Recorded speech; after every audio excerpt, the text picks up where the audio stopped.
Pemirsa, mantan menteri atau ketua mantan Perdana Menteri Israel, Naftali Bennett, mengkritik keras pemerintahan Perdana Menteri Israel, Benjamin Netanyahu. Naftali juga menyebut Israel telah kehilangan tajinya di meja perundingan internasional. ביטחון הלאומי זה עוצמה מדינית. תראו, בשורה התחתונה היום ההחלטות על גורל מדינת ישראל מתקבלות כשאנחנו לא מסביב לשולחן. אנחנו אמנה בשולחן.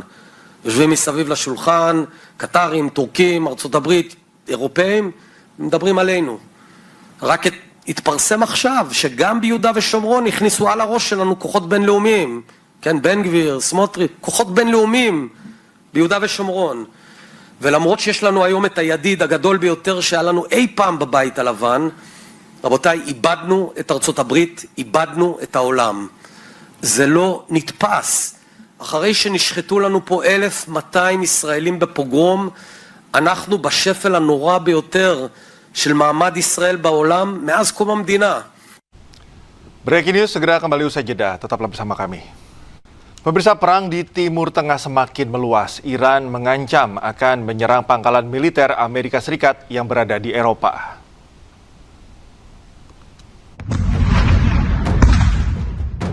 Iran mulai pertimbangkan serangan terhadap fasilitas militer Amerika Serikat di Eropa. Nantinya, serangan akan difokuskan pada fasilitas militer AS di Eropa bagian selatan dan tenggara. Tindakan ini akan diambil bila AS terus menyerang Iran. Salah satu yang menjadi target adalah Bulgaria yang telah menyetujui penggunaan pangkalan udara Besmer untuk pesawat pengisian bahan bakar AS. Bulgaria pun telah bersiap menghadapi serangan Iran. Отношение на базата в Безмер, координирано с Министерството на отбраната и под ръководството на министър-председателя сме предприели всички възможни мерки, включително сме се подсигурили като мерките, които сме предприели са за много по-високо ниво на заплаха от тази, която реално се докладва по линия на службите и постъпващата информация. Следим постоянно ситуацията и процесите и ще продължаваме да прилагаме мерки, които са изпреварващи и са в много по-голяма степен така интензивни спрямо нивото на информацията за заплаха към момента. Tak hanya itu, serangan yang menewaskan 3 personel militer AS menjadi bukti kemampuan Teheran menyerang target dalam jarak jauh. Presiden Amerika Serikat Donald Trump klaim blokade terhadap Iran berhasil. Tak hanya itu, Amerika Serikat juga siapkan sanksi keras bagi Iran dan negara pendukungnya. Things that we could sanction. We have very draconian sanctions, and we'll see what happens. Right now, the strait is open. A lot of boats are coming through. People aren't reporting that, and that may slow down a little bit at some point, but right now, a lot of boats are coming through. The naval blockade has been extremely effective. Zero, I mean, literally while it's up, and that's been for quite a while, you know, except for a couple of little pauses where we opened it purposely with a deal. But the deal didn't terminate. You know, the deal didn't turn out to be what they said. You know, when they tell us one thing and they do another. But the blockade has been 100% successful. No boats have gotten into Iran, but they are getting in for other places. But we'll see. Iran mengklaim negara bagian California menjadi wilayah baru negaranya. Hal tersebut dilakukan sebagai balasan atas aksi Presiden Amerika Serikat Donald Trump yang mengklaim Selat Hormuz sebagai bagian dari Amerika Serikat.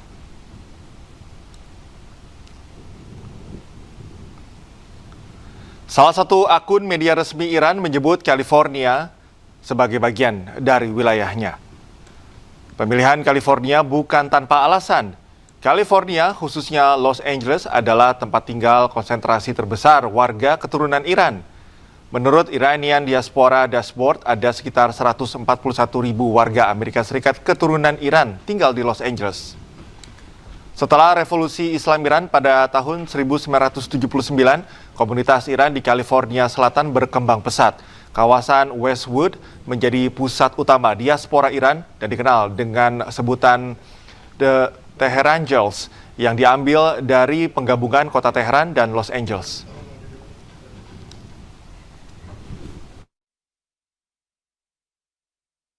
Sebelumnya, Presiden Amerika Serikat Donald Trump berencana mendeklarasikan Selat Hormuz sebagai bagian dari wilayah Amerika Serikat.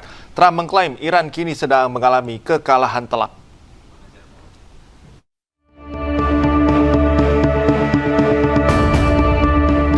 Kenyataannya, Presiden Amerika Serikat Donald Trump mengklaim mengendalikan Selat Hormuz.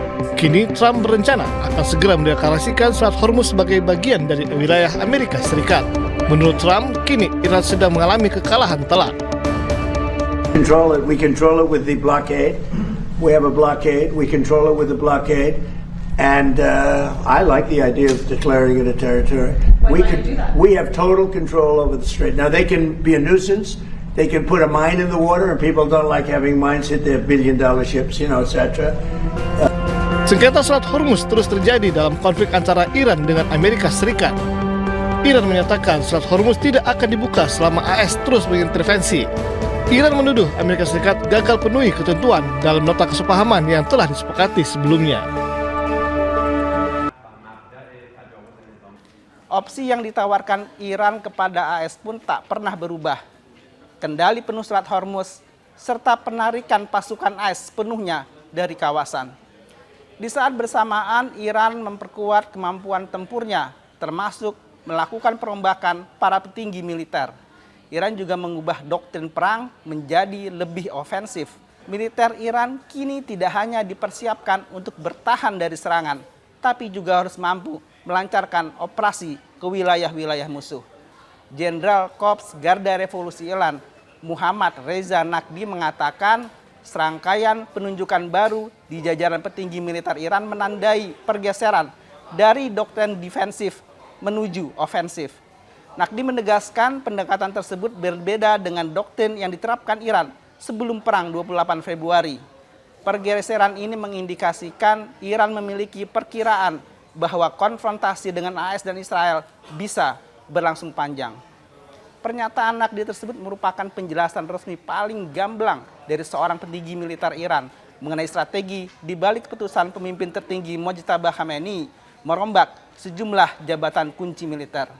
Iran juga memerintahkan integrasi Pusat Komando Operasional Militer atau biasa disebut Markas Besar Pusat Khatam Al-Anbiya ke dalam staf umum guna mengoordinasikan strategi militer secara keseluruhan. Perubahan doktrin tersebut diperkuat dengan kemampuan produksi rudal balistik Iran yang terus meningkat. Produksi rudal Iran bahkan jauh melampaui tingkat penggunaannya selama perang. Bukan hanya itu, Garda Revolusi Iran mengungkap hasil pengembangan rudal yang diklaim lebih pintar sehingga bisa menghindari sistem pertahanan musuh. Sejumlah rudal Iran kini dapat dikendalikan dan mengubah arah sehingga bisa menghindari sistem pertahanan udara lawan. Rudal-rudal tersebut telah digunakan dalam serangan terbaru terhadap pangkalan-pangkalan militer AS, termasuk di Yordania yang memakan korban jiwa.